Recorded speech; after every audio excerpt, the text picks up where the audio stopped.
Uy, ano nangyari sa'yo? Bakit ka umiiyak? Nahold up ka ba habang pauwi? Hindi po, Tay. Bakit ka nga umiiyak? Kanina yung saya mo nang umalis ng bahay dahil magkikita kayo ni Chris. Huwag mong sabihin na nag-away kayo. Parang imposible naman yata yun. Nakipaghiwalay na po siya sa akin, Tay. Ha? Nakipaghiwalay si Chris sa iyo? Tama ba ang narinig ko?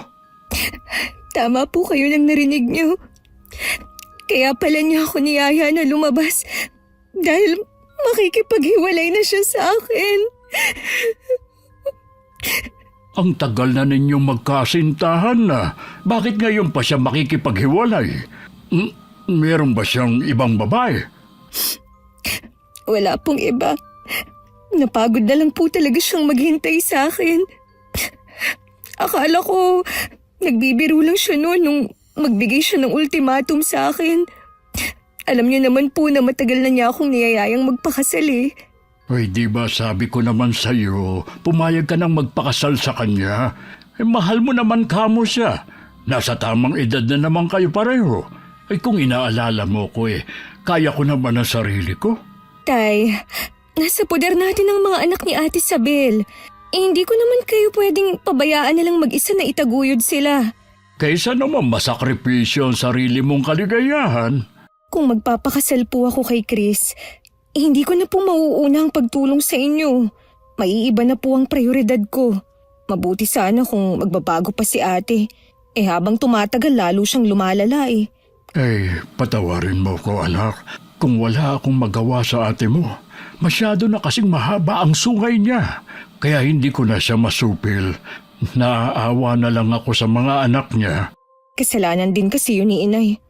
Sumalangit nawa ang kanyang kaluluwa. Masyado niyang pinasunod sa layaw si ate. Ayan tuloy ang nangyari. Tayong mga naiwan ang nagsasakripisyo. Huwag na nating sisihin ang inay mo. Baka hindi matahimik ang kaluluwa nun. Ilang beses na kasi nating pinalaya si Ate Isabel. Bumabalik pa rin siya dito. Katulad ngayon, 1 linggo na siyang hindi umuuwi. Baka pagdating niya, may laman na naman ang tiyan niya. Oras na magpabuntis uli siya. Kakalad ka rin ko na siya palabas sa bahay na ito.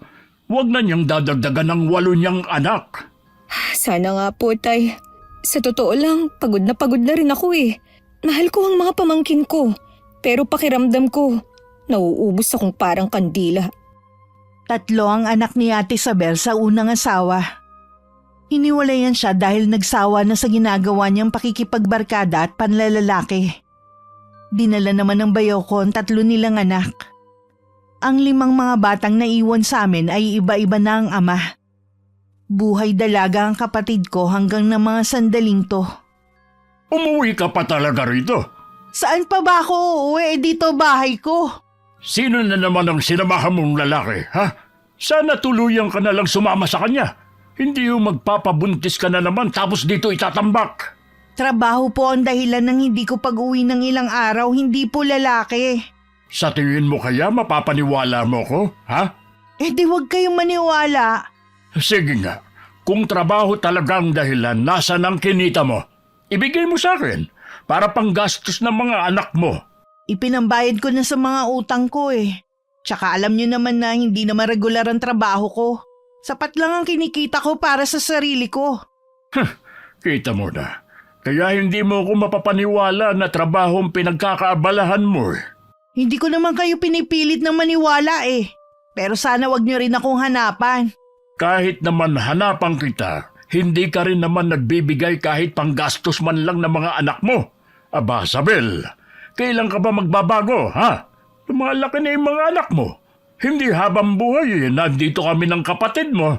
Kung tingin niyo po masama akong ina, di sana nasa tiyan ko pa lang ang mga yan pinatanggal ko na. Hindi mo nga pinalaglag. Sa amin mo naman pinasa ang responsibilidad mo bilang ina nila. Kaya minsan ayoko na umuwi dito sa bahay na to Hindi ko man lang maranasan ang katahimikan.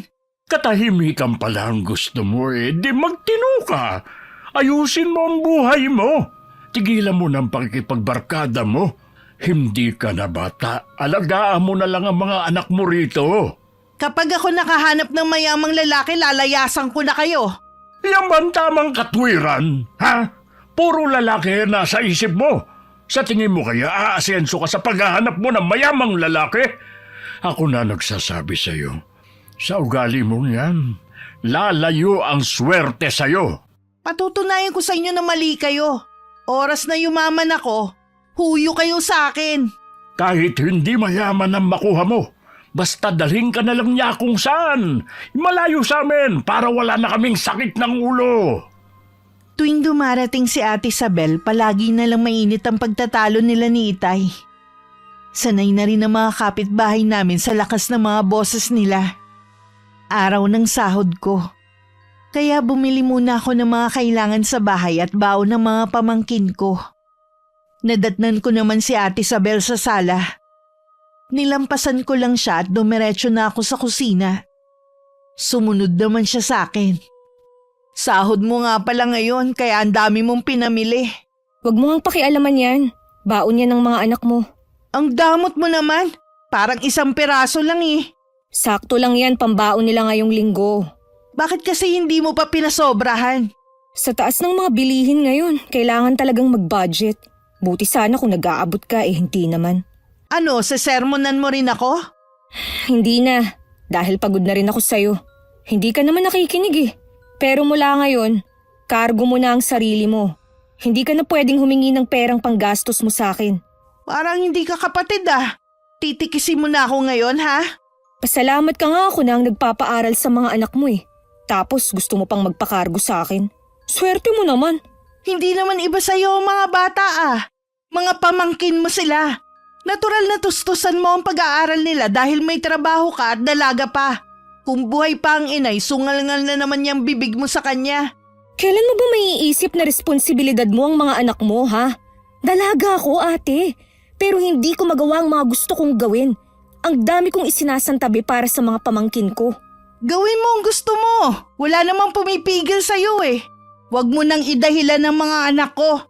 Malalaki na ang mga yan, hindi na naman alagain Paano ko nga magagawa ang mga gusto ko kung sa mga anak mo lang napupunta ang sahod ko? Akala mo naman hindi tumutulong sa'yo ang itay. Saan napupunta ang pensyon ng itay ha? Sa gastusin dito sa bahay. Sa ilaw, tubig at pagkain. Akala mo yatang laki ng pensyon ng itay.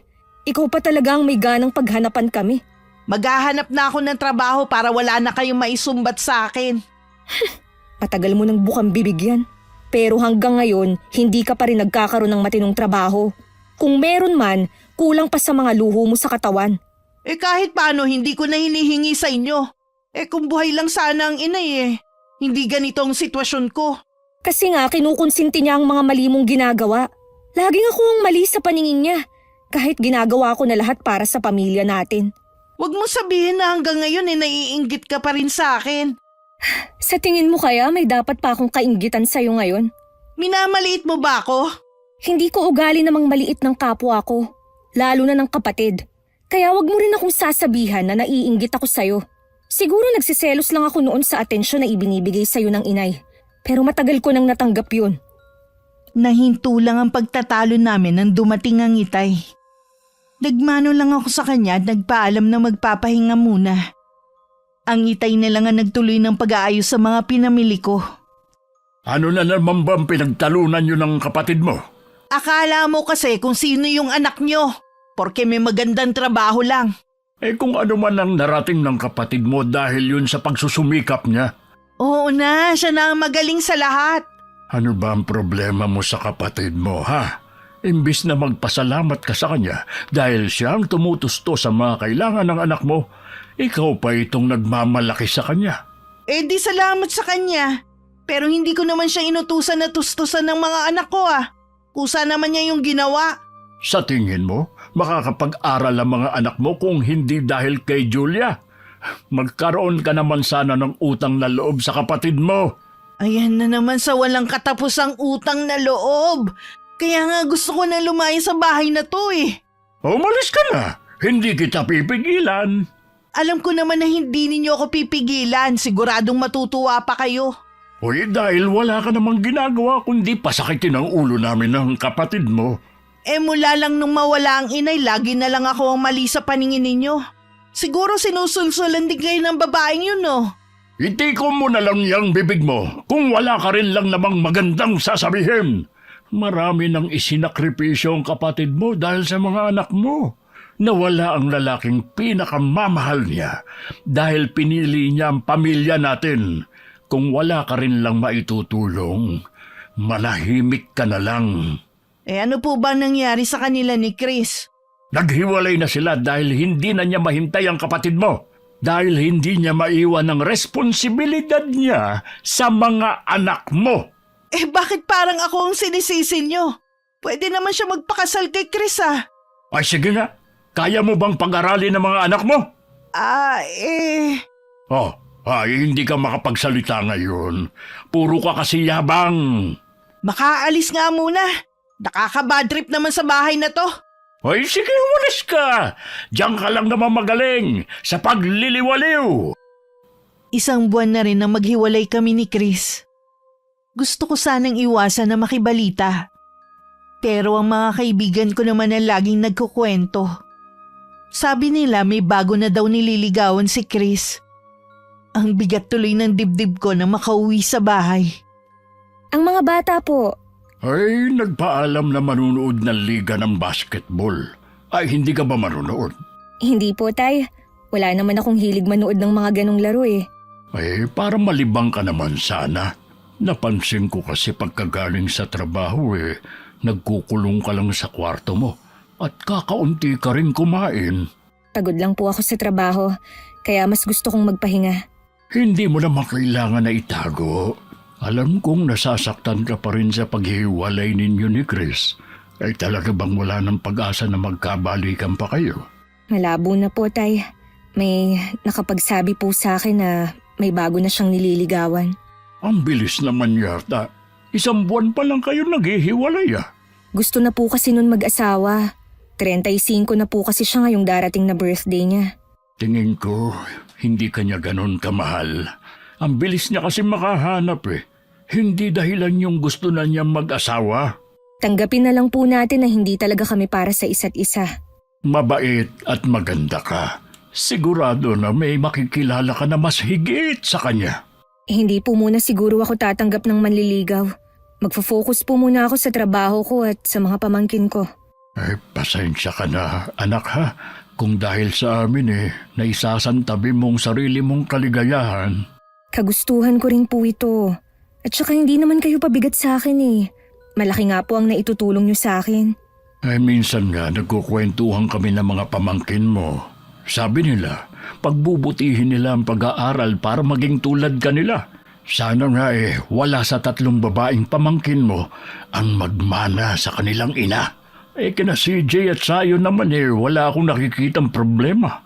Mga bata pa lang responsable na. Basta po magabayan natin sila ng maayos, hindi po sila maliligaw ng landas. Kaya nga hatid sundo ko mga yon para nakikita ko kung sino mga nagiging kaibigan. At saka mainam din yung nakakakwentuhan mo para hindi sila naglilihim sa'yo. Wala na akong oras para makipagkwentuhan sa kanila. Madalas kasi na pagod na ako. Naiintindihan naman nila na kailangan mo magtrabaho para maibigay mo mga kailangan nila. Ay, si ate nga po pala. Umuwi na ba? Mula nung umalis nung 1 araw hindi pa rin umuuwi. Ang tropa niya ngayon sina Verna. Mga wala ring direksyon ng mga buhay. Wag lang talaga siyang mag-uuwi na naman ng problema dito. Ay, kung sakaling magka-problema na naman siya wag mo na siyang saluhin. Hayaan mo na lang siya. Hindi mo naman siya responsibilidad Hindi na po talaga. Bahala na siya sa buhay niya. Tuwing maiisip ko na buntis na naman si Ate Isabel, sumasakit na naman ang ulo ko. 4 na taon pa lang ang bunso niya. At si Itay ang nag-aasikaso sa paghahatid sa eskwelahan. Nung nabubuhay pa ang inay, lahat ng 7 anak ni ate siya ang nag-alaga. Kaya siguro hindi na nadala ang kapatid ko sa sunod-sunod na pagbubuntis nun. Ano ba nangyayari sa'yo ha? Bakit kanina ka pa suka ng suka? Baka meron lang ako nakain na nakasama sa tiyan ko. Yun nga lang ba talaga ang dahilan? Ano pa po ba ang magiging dahilan? Naalala ko kasi tuwing buntis ka, suka ka ng suka eh. Magsabi ka nga ng totoo. Buntis ka nga ba? Hindi po, Tay. May nakain nga lang ako nakasama sa akin. Uy, sana nga. Dahil wala ka nang aasahan sa kapatid mo. Madamot naman ang babaeng yun parang hindi kapatid. Kahit sino naman kasi mapupuno na sa pagtulong sa'yo. Ayaw mong tulungan ang sarili mo. Kahit man lang sana maghanap ng trabaho para hindi ka puro barkada. Mahirap po maghanap ng trabaho ngayon, lalo't hindi naman ako nakatapos gaya ni Julia. Ikaw naman kasi. Pinapag-aral ka namin noon ng nanay mo. Puro ka bulakbol. Ayan tuloy nabuntis ka ng maaga. Samantalang si Julia, kaya lang naman yan nakapag-aral na walang tulong namin dahil nag-working student. Sisikapin ko po na makapaghanap ng trabaho. Ang hirap din po pala na walang pera. Uy, kapag maghahanap ka kasi, huwag ka nang mapili sa trabaho, basta marangal. Oo nga po. Basta wag labandera at tagalinis ng bahay ng ibang tao. Oh, bakit naman? Marangal na trabaho yun ah. Naglabandera noon ng kapatid mo para makaiipon ng tuition fee niya. Si Julia po yun. Ibahin niyo naman ako sa kanya. Ay bahala ka na nga. Basta ang importante ay makahanap ka na ng trabaho. Naghanap nga ng maa-applyan si Ate Isabel. Dahil mapili siya sa gustong pasukan, hindi rin siya nakakuha ng trabaho. Hanggang sumuko na lang siya at tumambay na lang sa bahay. Nang minsan nag-day off ako, kinausap niya ako. Ano ba yung importanteng sasabihin mo? May lakad kasi ako maya-maya. Bala ko kasing magtinda sa harap ng bahay natin ng mga kwek-kwek, fishball at kung ano-ano pa. Hihiram sana ako ng puhunan sa'yo. Nabanggit ng itay na naghahanap ka raw ng trabaho. Wala ka bang nahanap? Ang hirap kasi mag-apply ngayon Naubos lang yung pamasahe ko pagparo at parito. Hindi pa rin ako tinatawagan. Sa paghahanap kasi ng trabaho, hindi dapat mapili. Ang mahalaga ay kumita. Lalo ka na, habang lumalaki ang mga anak mo, palaki rin ang gastos. Alam ko naman yun Kaya nga habang naghihintay ako ng tawag, magtitinda na lang ako dito sa tapat ng bahay natin. O sige, pahihiramin kita. Tama na ba ito sa'yo? Oo, sapat na yan. Salamat ha. Huwag kang mag-alala. Babayaran din kita agad. Huwag mo na akong bayaran. Sa negosyo naman mapupunti. Mabuti na rin siguro na dito ka na lang sa bahay. Para kahit papano, mabantayan mo ang anak mo. Lalo na ang bunso mong si Min. Yun din nga ang iniisip ko Dumadaing na rin kasi ang itay na sumasakit na ang rayuman niya. Dapat naman kasi ikaw ang nag-aasikaso ng mga anak mo at hindi siya. Matanda na ang itay para sa mabibigat na trabaho. Kaya nga tutulong na ako. Naaawa din naman ako sa kanya Sana naman wag mo na akong sermonan pa. Inaayos ko na nga ang buhay ko O sige na, hindi na. Maiwan na muna kita at mag-aayos pa ako. Sige. Salamat ulit ha. Huwag mong kalimutang magdala ng pasalubong. Habang nagbibihis sa kwarto, napapaisip ako. May kakaiba kasi sa kapatid ko kanina. Hindi ko naman maipaliwanag kung ano. Kung meron man nangyayari sa kapatid ko, sigurado na sasabihin yun ni Itay sa akin. Maghapon ako nasa labas kasama ng mga kaibigan ko na bihira ko lang naman gawin. Pagdating ko sa bahay, umiiyak ang dalawa kong pamangkin. Bakit nag-iiyakan ng mga bata? Mga nagugutom kasi sila O bakit hindi mo pa sila pinapakain? Ganitong oras kasi tapos nang kumain ng mga yan nagsasaing pa lang kasi ang kuya nila. Kasi naman madilim na nang umuwi galing sa bahay ng kaibigan. Hindi ko alam kung totoo sabi gumawa sila ng project. Nagsasabi ng totoo ang anak mo. Ang itay nasaan? Nagpaalam na may pupuntahan. Hanggang ngayon wala pa rin. Ikaw, anong ginawa mo maghapon? Bakit hindi ka man lang nagluto ng hapunan? Kasi kagigising ko lang.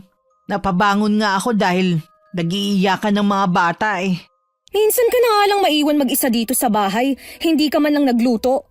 Ang tamad mo talaga. Tamad talaga ako.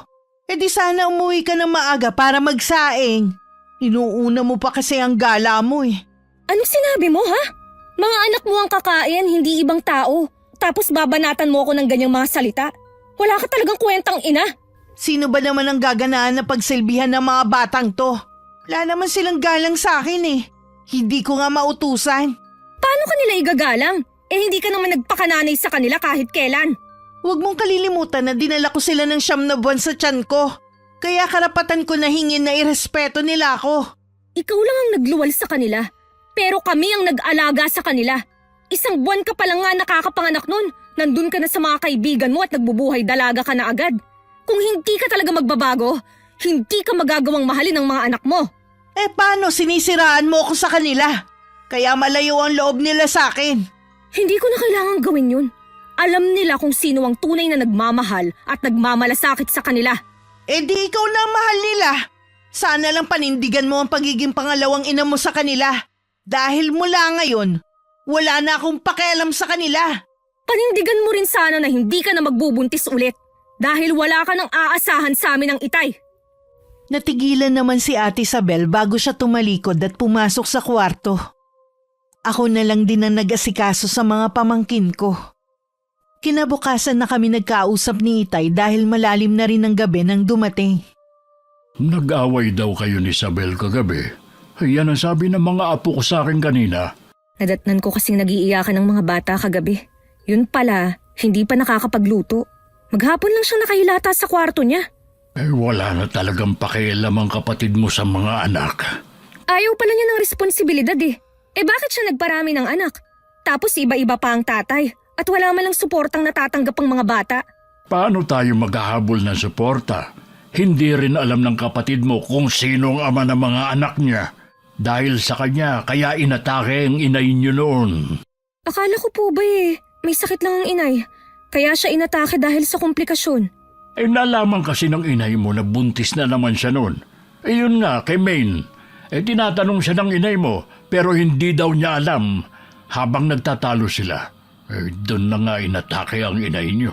Kung umasta siya ngayon, akala mo wala lang sa kanya ang nangyari. Subukan lang niyang magpabuntis ulit. Wala na talaga siyang makukuha sa akin na suporta. Huwag kang magsalita ng tapos. Paano kung malagay sa peligro ang buhay ng kapatid mo? Hindi mo ba siya tutulungan? Depende po sa sitwasyon. Kung buntis siya at hihingi na naman ng tulong sa akin, suluhin niya ang problema niya. Hindi naman siguro na dahil may edad ng ate mo. 36 na rin siya. Hindi naman niya ako pwedeng asahan dahil hindi ko alam kung paano mag-alaga ng sanggol. Hindi katulad ng nanay niyo na matyagang nag-alaga sa mga anak niya. Mabuti nga at nakatulong kanya sa pag-aalaga kay May noon. Siya nga pala tay, binigyan ko ng pampuhunan ng ate. Gusto daw niyang magtinda sa tapat ng bahay natin. Di maganda. Para pumirmi siya rito sa bahay. Makakasama pa niya lagi ang mga anak niya. Kaya nga po hindi na ako nagdalawang isip na bigyan siya. Kesa naman wala na siyang ginawa kundi ang sumama sa mga kaibigan niya. Kahit nagkakagalit kayo, tinutulungan mo pa rin siya. Huling tulong ko na po yun sa kanya. Dadalawa na nga lang kayong magkapatid Hindi pa kayo magkasundo. Wala po kasing pinagkatandaan si ate. Puro siya pahirap sa buhay natin at sa mga anak niya. Ang gagawin lang naman niya mahalin ang mga bata. Hindi pa niya magawa talaga. Siguro nga, hindi pa talaga handa ang ate mo para maging ina. Bakit kasi siya nagparami ng anak? Ano, balak niya lang gawing pabrika ng mga bata itong bahay natin? Napupundi na rin ako sa pangangaral sa kapatid mo. Pero hindi talaga siya nakikinig sa akin. Dapat po dyan kay ate iniiwan mag-isa para magtanda. Hindi nga marunong tumayo sa sariling pa Sa tanda niyang yon, asa pa rin sa atin. Kapag napuno talaga ako sa kanya, kakalimutan ko na siya bilang kapatid at isasama ko kayo ng mga bata para umalis dito. Solohin niyang mag-isa itong bahay. Ang aga-aga tuloy sira na ang araw ko bago pa pumasok sa trabaho. Maghapon tuloy mainit ang ulo ko at wala akong imik. Pag-uwi ko sa bahay, gumanda lang ang mood ko nang ipakita sa akin ng mga pamangkin ko ang card nila. Lahat matataas ang grade. Nangako na lang ako sa kanila na ilalabas ko sila sa day off ko. Wow! Ang galing mo talagang pumapil sa mga anak ko, no? May pasuhol ka pang ilalabas mo sila sa day off mo. Ano naman ngayon? Lagi ko namang ginagawa yun sa kanila. Ay, oo nga pala. Paano mo malalaman? Nasa labas ka nga pala kasama ng mga kaibigan mo. Tumigil na kayong dalawa. Mabuti pa maglayo muna kayo. Hayaan niyo siya, Tay. Hayaan niyo siyang sabihin ng mga gusto niya. Wala namang kahihiyan ng babaeng yan eh. Imbis na magpasalamat na lang sa akin, nagagalit pa. Paano hindi ako magagalit? Inaagaw mo sa akin ng mga anak ko. Kasalanan ko ba kung mas malapit sila sa akin, ha? Kasalanan ko ba na mas kinikilala nila akong ina kesa sa'yo? Dapat kasi sa pinansyal mo lang sila suportahan. Hindi yung inaagaw mo na ang posisyon ko. O sige nga, natatandaan mo ba nung huling nagpalit ka ng diaper ng bunso mo? Wala kang maalala. Kasi nga, 1 linggo ka pa lang nung nakakapanganak, ang iksi na ng suot mo at nandun ka na sa mga tropa mo. Habang kami ni Itay, salitan sa pag-aalaga sa anak mo. Tapos ngayon sasabihin mo, inaagaw ko ang posisyon mo? Ano bang nangyayari sa'yo, Sabel, ha? Kung nagagalit ka dahil kay Julia ipinakita ng mga anak mong matataas nilang grade, walang kasalanan ng kapatid mo. Aminin mo man o hindi, sa lahat ng oras ang kapatid mo ang laging nasa tabi nila. Habang ikaw, hindi namin alam kung saang lupalop naroon. Sige, pagtulungan niyo ako. Si nanay lang naman ang kakampi ko lagi eh. Ang kapal naman ng mukha mo para isali dito ang inay. Ikaw nga ang dahilan kaya hindi na natin siya kasama ngayon. Hindi totoo yan. May sakit ang inay kaya siya inatake. Kaya inatake ang inay dahil sa'yo. Huwag ka namang magkaila pa. Sinabi na sa akin ng Itay ang lahat. Puro ka kasi sakit ng ulo. Ngayon wala ka ng kakampi. Hindi ko naman ginusto na mamatay ang inay eh. Hindi ko naman alam na aatakihin siya dahil sa pagtatalo namin. Sarili mo lang kasi ang iniisip mo. Dapat sa'yo mag-isa lang sa buhay. Nakikiusap ako. Tumigil na kayo. Araw-araw na lang kayong nagtatalo. Hindi ba kayo nahihiya sa mga kapitbahay? Itong si ate lang naman ang laging ugat ng pag-aaway sa bahay na to eh. Oo na. Lagi naman ako eh. Tama na sabi. Sige na, Julia. Pumasok ka na sa kwarto mo. Magpahinga ka na muna. Walang imik na sumunod na lang ako kay Itay. Sumunod naman sa akin ng mga pamangkin ko at niyakap ako. Kahit yata hindi na ako makapag-asawa, ayos lang. Basta kasama ko ang mga pamangkin ko. Nang mga sandaling yun, kinausap naman ng Itay si Ate Isabel. Tigilan mo lang kapatid mo. Hindi ka ba marunong maawa sa kanya? Ang dami na niyang sakripisyo dahil sa'yo. Pasensya na po, Tay. Ilang araw na kasing mainit lagi ang ulo ko eh. Hindi dahilan yon para pagbuntunan mo ng galit ang kapatid mo. Pagkatapos kanyang bigyan ng puhunan, aawayin mo pa siya bilang panganay sa inyong dalawa. Dapat ikaw ang mas may malawak na pangunawa, hindi yung kapatid mo na lang ang laging iintindi sa'yo. Palalamigin ko lang po ang sitwasyon. Hihingi po ako ng sorry kay Julia. Ganyan dapat. Hindi yung pataasan kayo ng pride. Hindi habang buhay kasama niyo ko. Gusto ko, magkasundo na kayong magkapatid. Opo, Tay.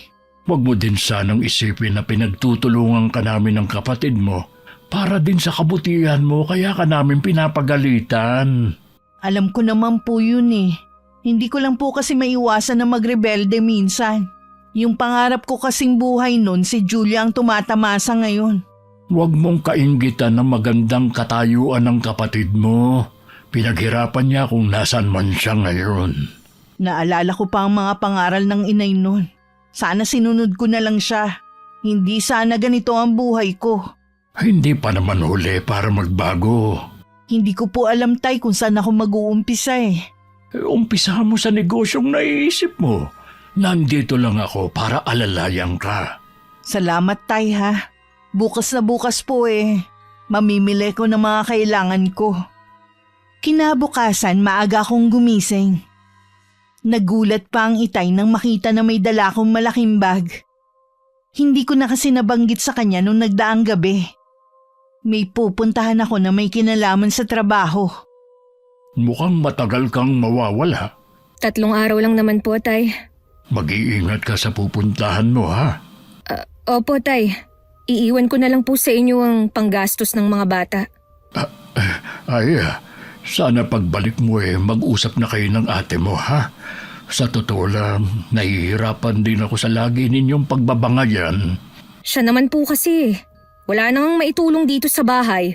Akala mo kung sino pang umasta. Kinausap ko na siya kagabi. Nangako siya na ayusin na niya ang buhay niya.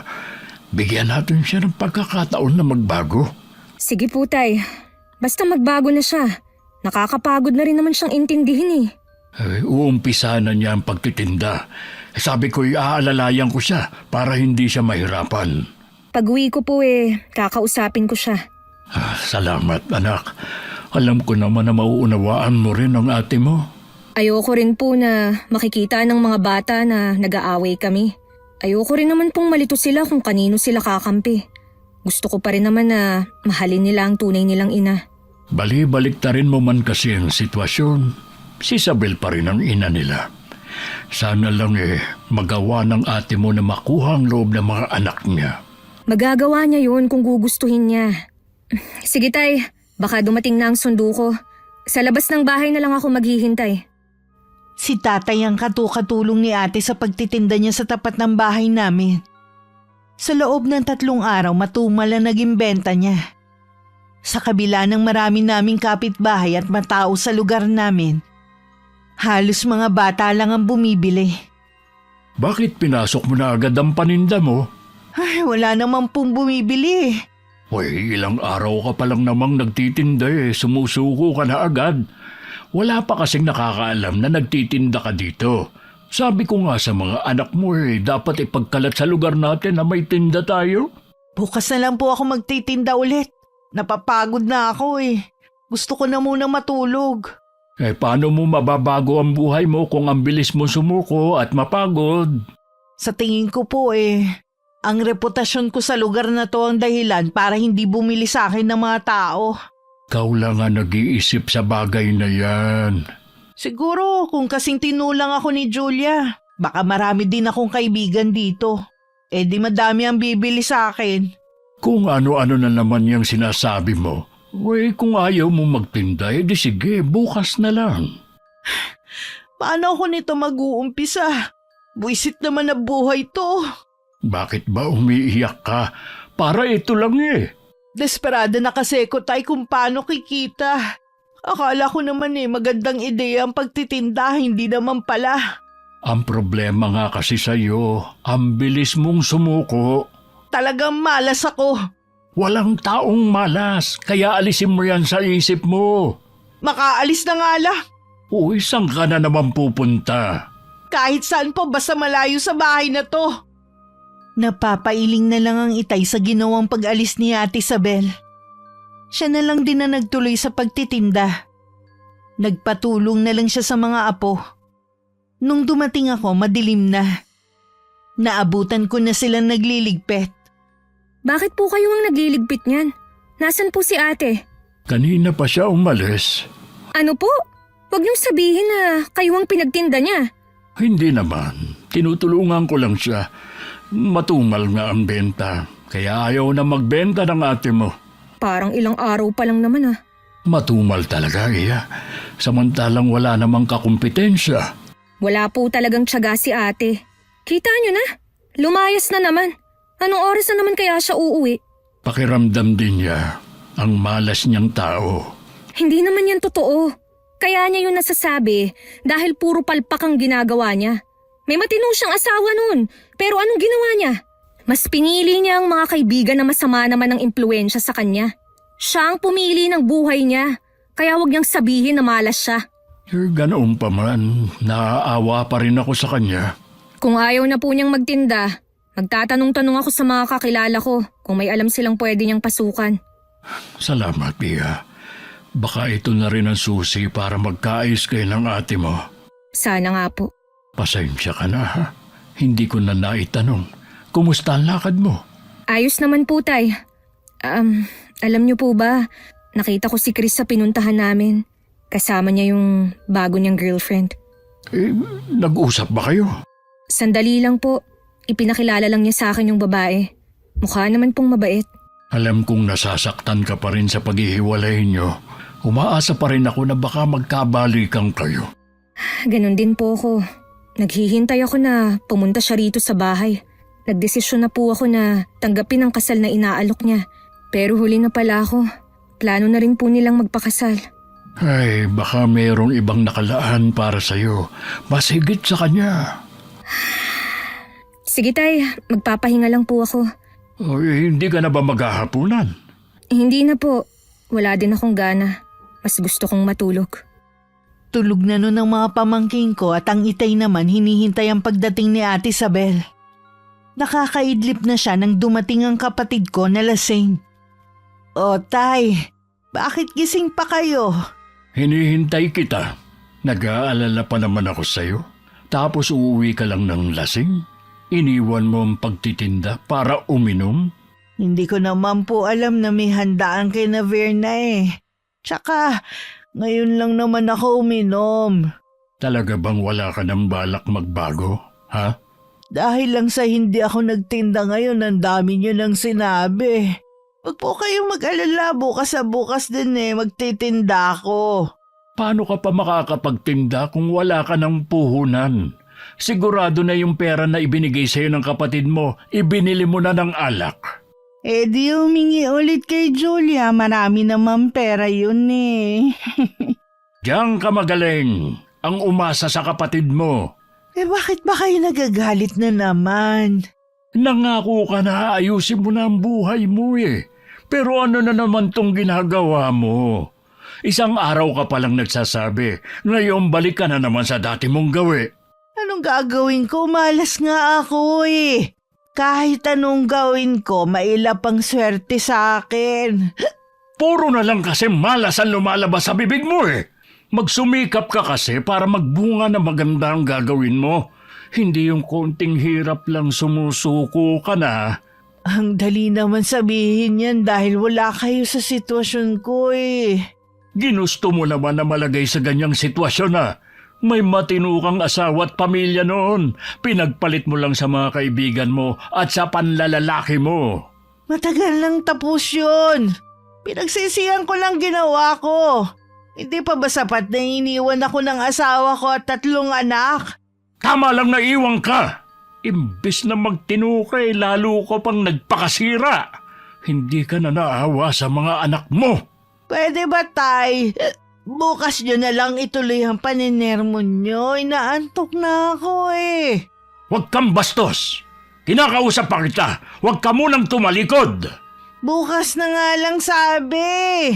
Paulit-ulit naman yung sermon nyo sa akin eh. Dahil paulit-ulit din yung ginagawa mo. Mabuti pa lumayas ka na sa bahay na ito. Hindi ako aalis sa bahay na to.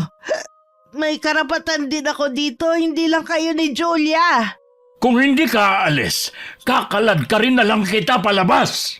Subukan nyo lang. Magkakamatayan tayo.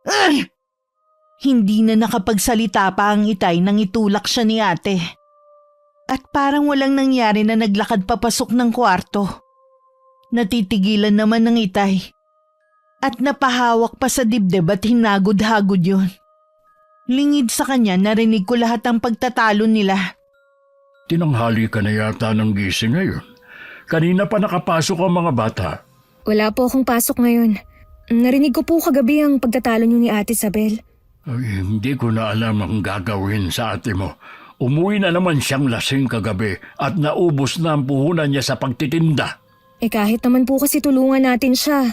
Kung ayaw niyang tulungan ng sarili niya, baliwala po ang mga ginagawa natin para sa kanya. Hindi ko na alam ang gagawin sa kanya. Hayaan niyo na lang po siya. Baka mamaya kayo naman ang magkasakit niyan. Mga apo na lang ninyo ang asikasuhin niyo. Oo, anak. Pagod na talaga ako sa kapatid mo. Kahit naman po sino Hindi mo na ba siya kakausapin? Para ano pa? Binastos na niya kayo kagabi. Baka magtalo lang kami. May lakad ka ba ngayon? Dito lang po ako sa bahay. Bakit niyo po naitanong? May lakad kasi kami ni Paring Obet. Baka gabihin ako. Ikaw na muna ang bahala sa mga pamangkin mo, ha? Ako na po ang bahala sa kanila. Ako na rin po ang bahalang sumundo kay Maine sa daycare. Salamat, anak, ha? Maiwan na muna kita at gagayak na ako. Nang makaalis ang itay, inayos ko muna ang kwarto habang hinihintay ang oras ng pagsundo sa pamangkin ko. Wala naman kasing aayusin sa kusina at sala. Dahil masino pang itay kahit lalaki malinis sa bahay. Hindi katulad ni Ate Isabel na kababaing tao burara sa kwarto at gamit. 20 minutes bago ang uwian, umalis na ako ng bahay. Pagdating namin, saktong kagigising lang ng kapatid ko. Wala pa bang pagkain? Tanghali na. Kung nagugutom ka, sana nagluto ka na lang. Kita mong kararating ko lang galing sa pagsundo sa anak mo eh. Nasaan ba kasi si Itay? Alam ko nagluluto na agad yun eh. Maaga siyang umalis kanina. May lakad sila ng kumpare niya. Kumakalam pa naman ng sikmura ko. Wala pa akong kain mula kagabi. Kanina ka pa nagsasabing nagugutom, pero ayaw mo naman magluto. Teka, di ba kararating nyo lang? Bakit mo binibihisan ng pang-alis si Maine? Tumawag kasi ang kaibigan ko kanina. Pinapapunta ako sa kanila. Isasama ko na lang si Maine dahil wala naman ang Itay. Walang titingin sa kanya. Hindi ka ba magluluto para makakain muna kayo bago umalis? Hindi na ate, nagmamadali rin ako eh. Baka naman kakain lang kayo sa labas eh. Kunwari lang napupunta ka sa bahay ng kaibigan mo. Eh ano ngayon? May problema ba? Eh di umamin ka rin. Para kayong walang kasama sa bahay ah. Ganyan din ba ang ginagawa mo kay Itay ha? Iniiwan siya dito habang kumakain kayo sa labas? Para sabihin ko sa'yo, tuwing lumalabas kami, kasama siya lagi. Buong pamilya kaming namamasyal at kumakain sa labas. Talagang baliwala na ako sa pamilya na to ah. Hindi nyo man lang ako mayaya sa mga lakad nyo. Paano ka naman namin yayayain nun kung hindi namin alam kung nasan ka? Baka nakakalimutan mo, lagi kang wala. At isa pa, mas gusto mo naman kasama ang ibang tao kaysa sa amin. Syempre gusto ko rin kayong makasama. Kaya lang takot kang maglabas ng pera. Mas gusto mong gumasto sa alak at barkada. Siguro nagsumbong na naman sa'yo ang Itay no? Sa lakas ng boses mo kagabi, sa tingin mo hindi ako magigising? Galit ka rin siguro dahil napunta lang sa wala ang ibinigay mong pera sa akin. Wala na akong pakialam doon. Bahala ka na rin kung saan ka kukuha ng puhunan. Dapat siguro ipabless natin ang bahay na to. Para kasing ang bigat eh. Dinamay mo pa talaga ang bahay natin. Ikaw ang pabigat sa bahay na to. Kaya magpunta ka sa simbahan. Baka sakaling matauhan ka. Maldita ka talaga. Ikaw ang pumunta ng simbahan at inumin mo yung holy water para mawala yung yabang mo sa katawan. Ikaw naman ang kapal ng mukha mo. Palamunin ka lang dito. Gusto mo pa kaming pasunurin sa'yo. Wala na ang nanay para kumampi sa'yo. Kaya matuto kang magpakumbaba. Kahit magkampihan pa kayo ni Itay, hindi ako patatalo sa inyo. Susugurin ko na sana ng sampal si Ate Isabel nang makita ko siyang napasapo sa kanyang bibig. At saka nagtatakbo sa banyo. Dun siya suka ng suka. Natigilan naman ako at may kabang bumundol sa akin. Nang lumabas siya, pawisan ang buong mukha niya at namumutla. Magsabi ka nga ng totoo. Buntis ka ba? Ha? Julia. Sabihin mo, buntis ka na naman ba? Sinong ama niyan, ha? Hindi na mahalaga kung sino ang ama ng pinagbubuntis ko. Hindi naman niya ako pananagutan eh. Sino naman ang inaasahan mo na susuporta sa mga kailangan mo hanggang makapanganak ka? Ako na naman ba? Eh di wag kang tumulong. Kesa naman natutulong ka, ang dami ko naman sumbat na maririnig sa'yo. Ay hindi na talaga. Wala ka nang aasahan sa akin. Bahala ka na sa buhay mo. Tingnan ko lang kung hindi ka madala na bumuka ka na lang kung kani-kanino. Pakialam mo ba kung bumuka ka man ako hanggat gusto ko? Alibasa kasi sa'yo walang kumakalabit. Iniwan ka na ni Chris dahil sa sama ng ugali mo. Hindi na siguro siya makatiis sa'yo. Oo, iniwan ako ni Chris. Pero hindi dahil sa ugali ko.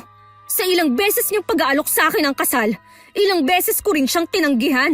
Dahil alam mo kung bakit? Ha? Mga anak mo ang lagi kong pinipili. Hindi ko sila matiis. Habang bubuo ako ng pamilya, maiiwan sila sa isang tabi kasama ng walang kwenta nilang ina. Kaya pasalamat ka. Dahil iniwan ako ni Chris. Hindi ko alam kung tinamaan ba si Ate Isabel. Hindi na kasi siya umimik. Hinila ko na lang ang kamay ng pamangking ko na nagsisimula ng umiyak. Pagdating sa bahay ng kaibigan ko, sa kanya ko ibinuhos lahat ng nasa dibdib ko. Maging ang pagkakatuklas na buntis na naman ng kapatid ko. Nang makauwi ng bahay, nadatnan ko na ang Itay. Alam niyo na po tayong kalagayan ni Ate Isabel. Binabalaan kita, Julia. Huwag kang makialam sa akin. Ako magsasabi kay Itay. Sigurado naman ako na patatagalin mo pa ang pagtatapat. Kaya ako na ang magsasabi. Ano na naman ba ang dapat kong malaman, ha? Sabihin mo na, Julia. Buntis po si ate. Sigurado, hindi na naman niya alam kung sino ang ama. Sabi na nga ba eh. Minsan na kitang tinanong pero sabi mo hindi ka buntis. Patawarin niyo ko, Tay. Hindi ko naman sinasadya eh. Puro na lang hindi mo sinasadya. Lagi na lang. Kung hindi ka marunong maawa sa sarili mo, sana sa amin maawa ka. Lumayas ka sa bahay na ito. Sumama ka sa lalaking nakabuntis sa'yo. Tay, maawa na po kayo. Huwag niyo akong paalisin. Puro problema na lang binibigay mo sa amin eh. Suluhin mo ang pagbubuntis mo. Lumayas ka! Kung ayaw mong kalad ka rin kita palabas. Sinisiguro ko sa iyo, wala kang makukuhang mga gamit mo. Wala na po akong mapupuntahan eh.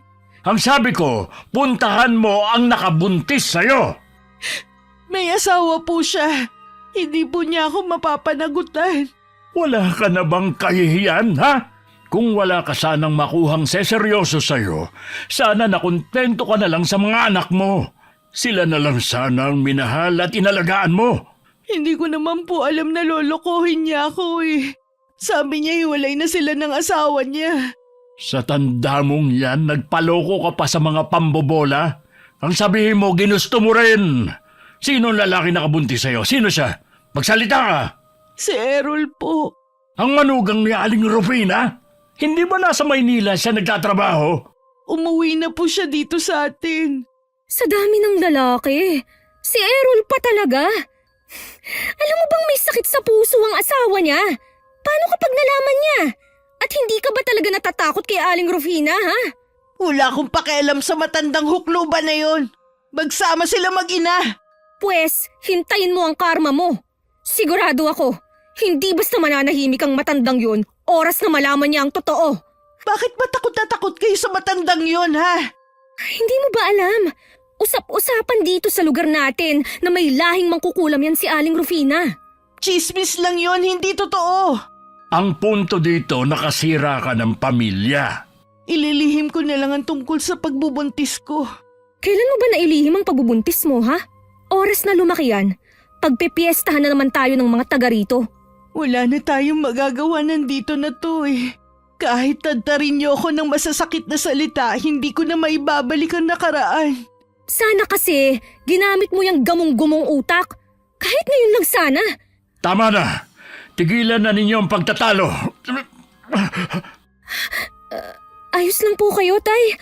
Namumutla kayo. Ay, okay lang ako. Magpapahinga lang muna ako. Pakiusap ko lang.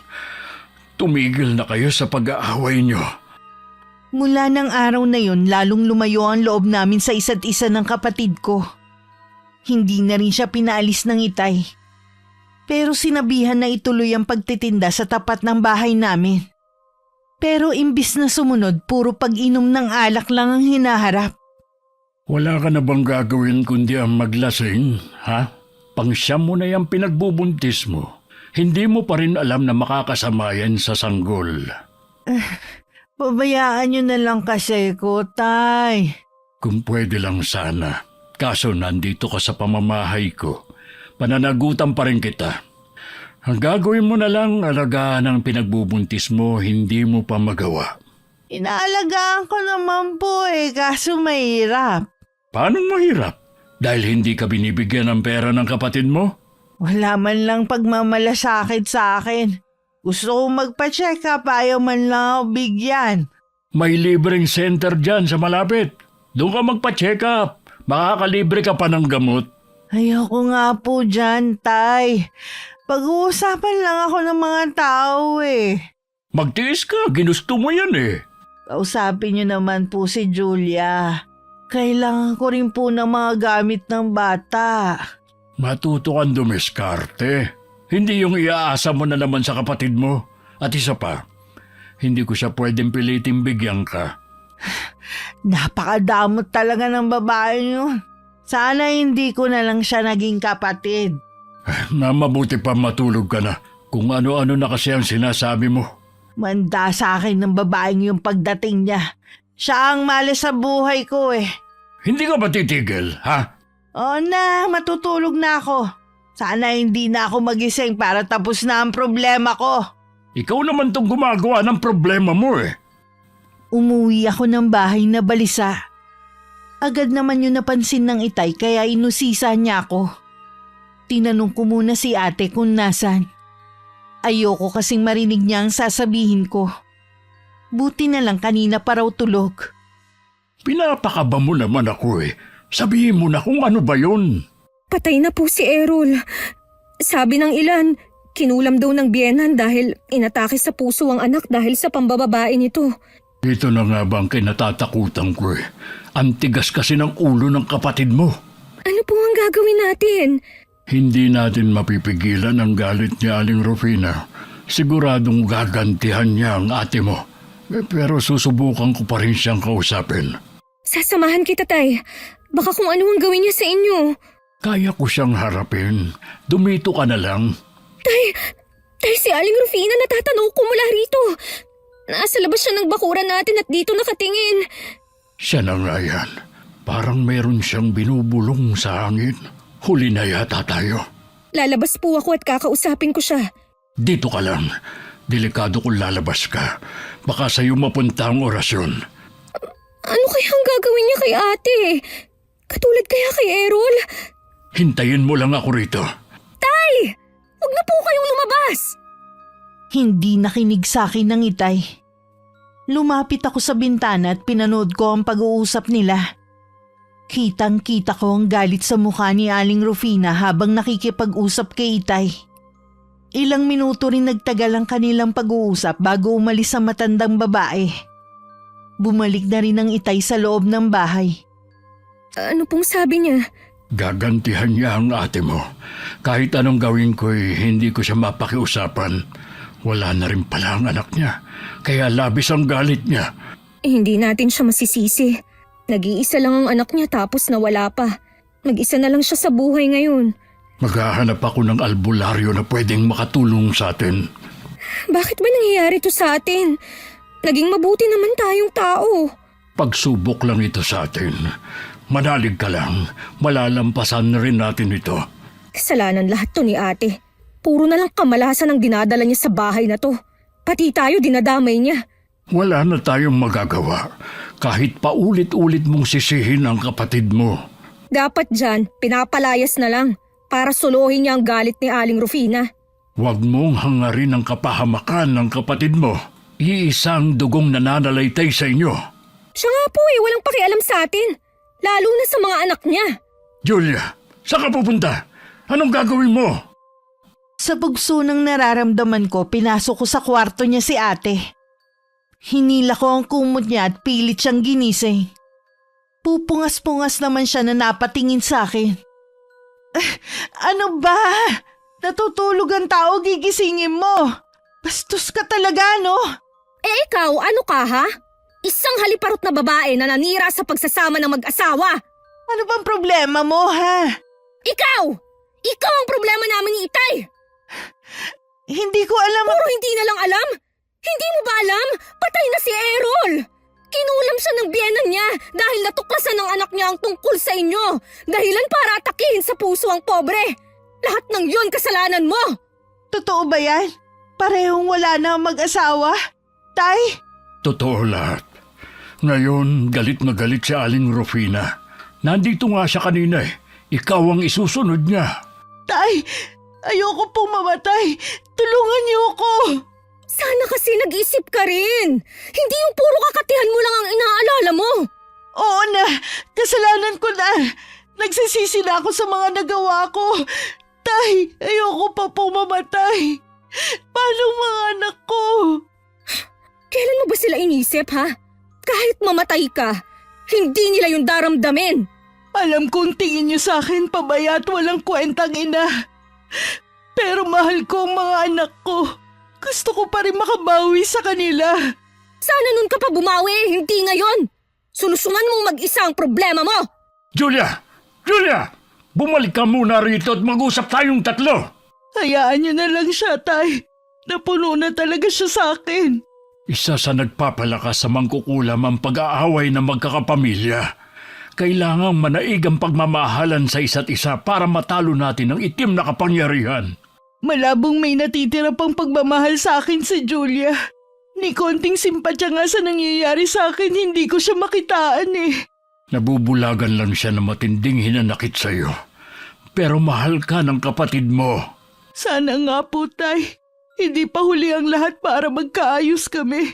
Mula ngayon, kailangan mong maging matatag para harapin ang galit ni Aling Rufina. Maghahanap din ako ng albularyo na pwedeng makatalo sa mangkukulam. Salamat, Tay. Hindi ninyo ako pinababayaan.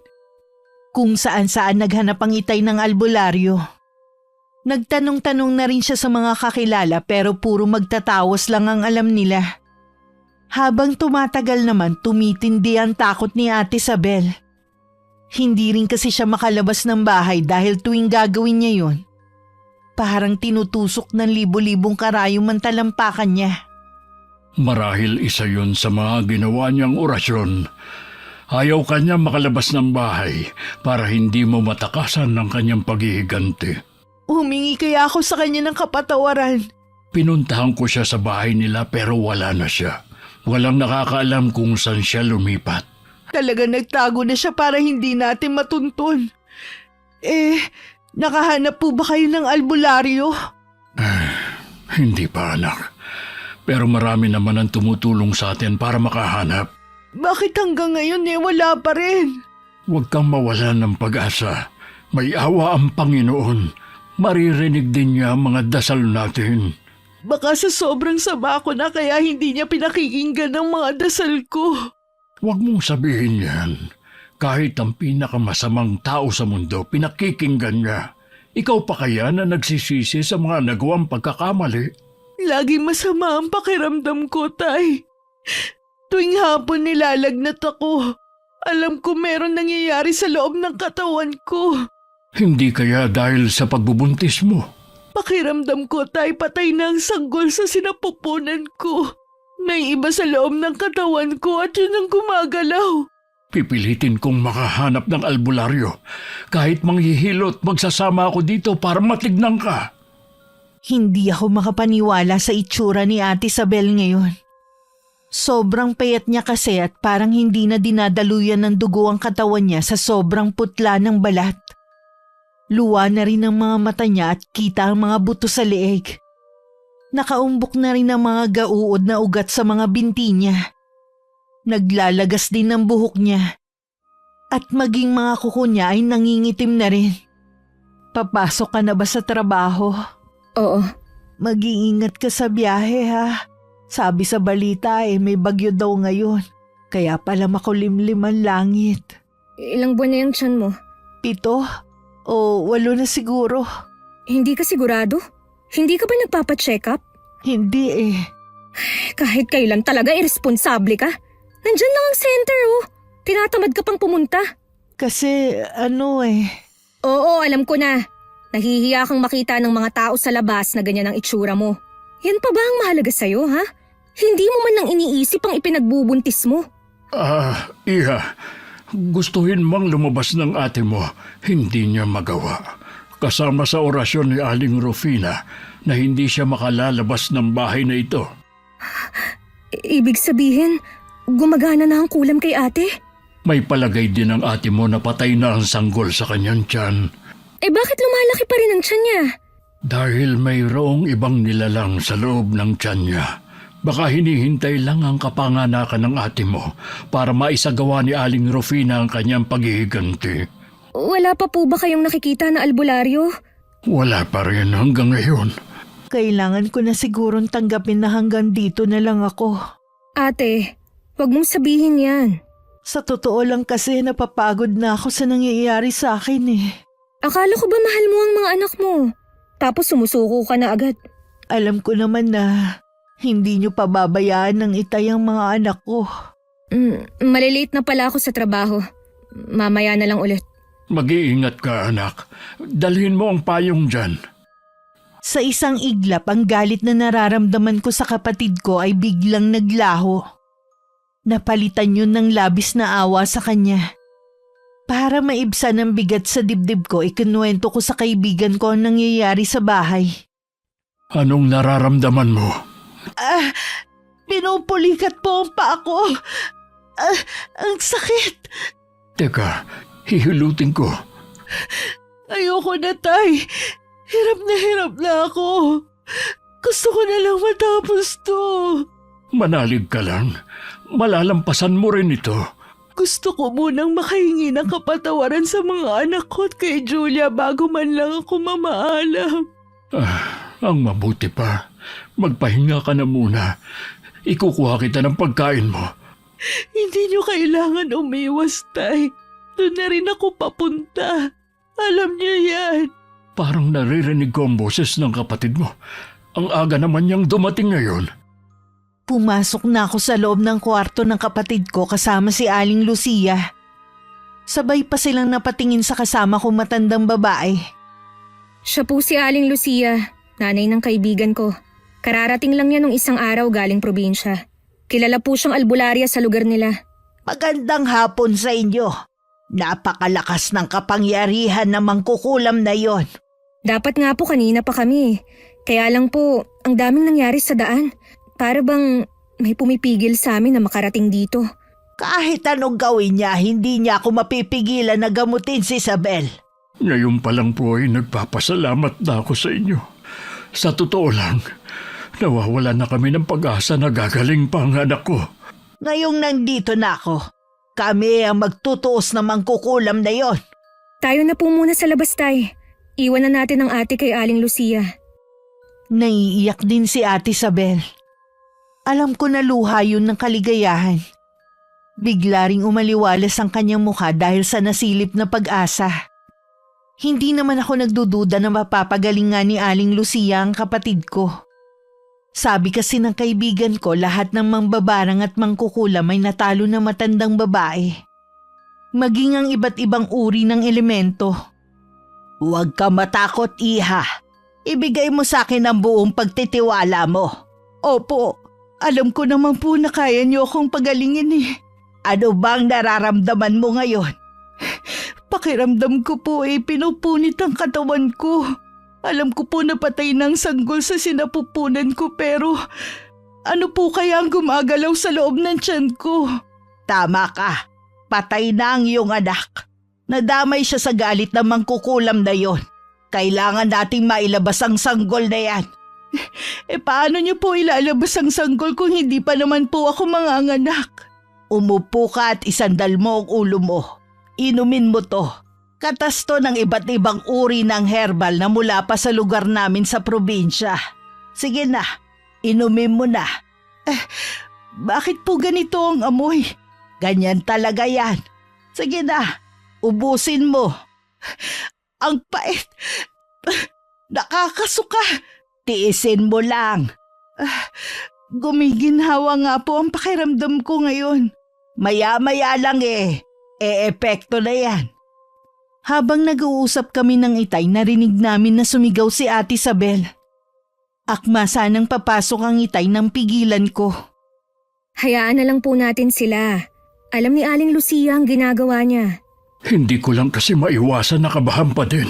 Sana pagkatapos nito, tuluyan ang magbago si Ate Isabel. Mga anak na lang niya ang pagtuunan niya ng atensyon. Sa tingin ko naman ay matututo na ang ate mo. Umiiri na si ate. Hindi kaya manganganak na siya? Pero patay na ang nasa tiyan ng ate mo. Baka kailangan yung alisin sa katawan ni ate. Dahil yun ang papatay sa kanya. Ang mabuti pa, bilinan mo muna ang mga apo ko na sa kwarto muna sila. Huwag ka mong lalabas hanggat hindi ko sinasabi. Ayaw kong masaksihan nilang nangyayari sa nanay nila. Sige po, Tay. Hindi rin nakatiis na hindi silipin ng Itay ang nangyayari sa loob ng kwarto. Labis ang sindak na naramdaman niya na makita kung paano lumabas sa bibig ni ate ang malahiganting bulate. Ang sanggol ay nasa higaan at wala ng buhay. Binuhat yun ni Aling Lucia at saka lumapit kay Itay. Kailangan mabendisyonan ang sanggol na ito bago mailibing. O di kaya sa sagradong lupa niyo siya ibaon. Kailangan gawin niyo na agad bago pa magising ang sanggol at maging halimaw. Nasa bayan ng simbahan. Aabutin ng 2 oras bago makarating doon. Wala ba kayong kapilya rito? Wala eh. Hindi dapat abutin ng ganong katagal. Mas malapit po ang sementeryo dito sa amin. Doon na lang namin ibabaon ng anak ni ate. Benditado ang lupa doon. Sige, magmadali na kayo. Hindi ko pa pwedeng iwan ang ate mo. Ayaw pa rin kasi magpatalo ng mangkukulam na yon. Hindi ko inaasahan na ganun pala siya kalakas. Kumpara sa mga nakaharap ko na dati. Halika na tay. Huwag na tayong mag-aksaya ng oras. Dala ang piko na tanging meron sa bahay, pinuntahan na namin ng sementeryo. Kung saan nakalibing ang inay. Naghukay na si tatay sa lupa habang panay ang dasal ko. Nang hawakan ko ang sanggol para sana ilagay sa hukay, bigla yung gumalaw. Napasigaw naman ako sa takot. Mabilis ko na yung inihagis sa hukay at tinabunan ni Itay ng lupa. Bago namin nilisan ang lugar, nag-alay muna kami ng dasal. Hindi ko akalain na mararanasan natin ang ganitong nakakatakot na karanasan. Ang importante tapos na. Ayos na kaya si ate? Sa tingin ko magaling na siya ngayon. Naawa ko sa anak ni ate na nadamay lang sa galit ni Aling Rufina. Lagi nating isama sa dasal ang anak niya. Pagdating sa bahay, naabutan namin na pinupunasan ni Aling Lucia ang kapatid ko. Kapansin-pansin na bumalik na sa dati ang katawan at kulay ni ate. Mahimbing din ang tulog niya. Kumusta po ang anak ko? Maayos na ang lagay niya. Bukas na siya magigising. Siguradong gutom siya kaya paghandaan niyo siya ng pagkain. Ay, salamat sa inyo. Tatanawin namin na malaking utang na loob ang ginawa ninyong pagliligtas sa anak ko. Ano po ang nangyari kay Aling Rufina? Nakipagkasundo siya sa akin kapalit ng buhay niya. Lalayo na lang daw siya at hindi na kayo gagambalain pa. Patawarin niyo na siya. Isa lamang siyang inang nangungulila sa kanyang anak. Oo naman po. Hindi naman matigas ang puso namin. Tsaka may kasalanan din po ang ate kaya nangyari ito sa kanya. Lagi niyong tatandaan na hindi kailanman mananaig ang kasamaan. Kinabukasan nagising si ate na pagkain agad ang hinahanap. Parang 1 linggo siyang hindi pinakain. Nakatingin lang kami ni Itay sa kanya habang may ngiti sa labi. Masaya kami dahil magaling na si Ate Isabel. Pasensya na kayo kung para akong patay gutom. Hindi ko talaga mapigilan eh. Kumain ka lang. Para talaga sa'yo yan. Gusto ko rin magpasalamat sa inyo. Kahit pasaway ako at puro sakit ng ulo ang ibinigay sa inyo, hindi niyo ako sinukuan. Mahal ka namin ate. Kaya hindi ka namin susukuan. Pangako aayusin ko na ang buhay ko. Hindi ko sasayangin ang pangalawang buhay na ibinigay sa akin. Para din naman sa'yo. Kung bakit gusto namin na magbago ka. Habang nasa bingit nga ako ng kamatayan ang dami ko napagtanto ng mga mali kong nagawa. Hindi ko na ulit babalikan yun. Salamat naman at nagkaayos na kayong magkapatid. Sana'y tuloy-tuloy na yan. Makalipas ang 1 buwan, may trabaho na si Ate Isabel sa isang bakery. Unti-unti niyang tinupad ang mga pangako niya sa amin. Lalo na sa mga anak na magbabago at sa kanila na lang itutuon ang panahon. Isang araw na wala akong pasok, dinalaw ko ang puntod ng inay. Malayo pa lang ako, napansin ko ng hinukay ang lupa na malapit sa puntod. Nakumpirma ko nga yun. Hinukay ang pinaglibingan sa sanggol ni ate. Napaantanda na lang ako. At nag-usal ng dasal na sana mali ang hinala ko. Lumipas naman ng ilang linggo na walang kakaibang pangyayari sa lugar namin. Wakas. Okay, shoutout po tayo. Shoutout kay Evelyn Reyes from Taiwan. Hello kay Sweet Corn na avid fan ni Miss Gwen since day 1. Hi kay Hermaline Anunuevo from South Korea. Hi kay Rosalina Bugayong na laging present. Shoutout sa Berondo at Carillo family from Tembao, Laguna. Hello kay CJ. Hi kay Lydia Lopez na laging present. Salamat sa iyo. Hello kay Aslim Lisa from Singapore. Hi kay Lynn Hasigawa at sa mga anak niya na sina Ellie Jane, Giancarlo, Ryuichi, Katsumi at kay Kanami from Ibaraki, Japan. Hi kay Dexter Baguhin ng RJ's Bakery. Jonalyn Barameda from Las Piñas, hello sa'yo.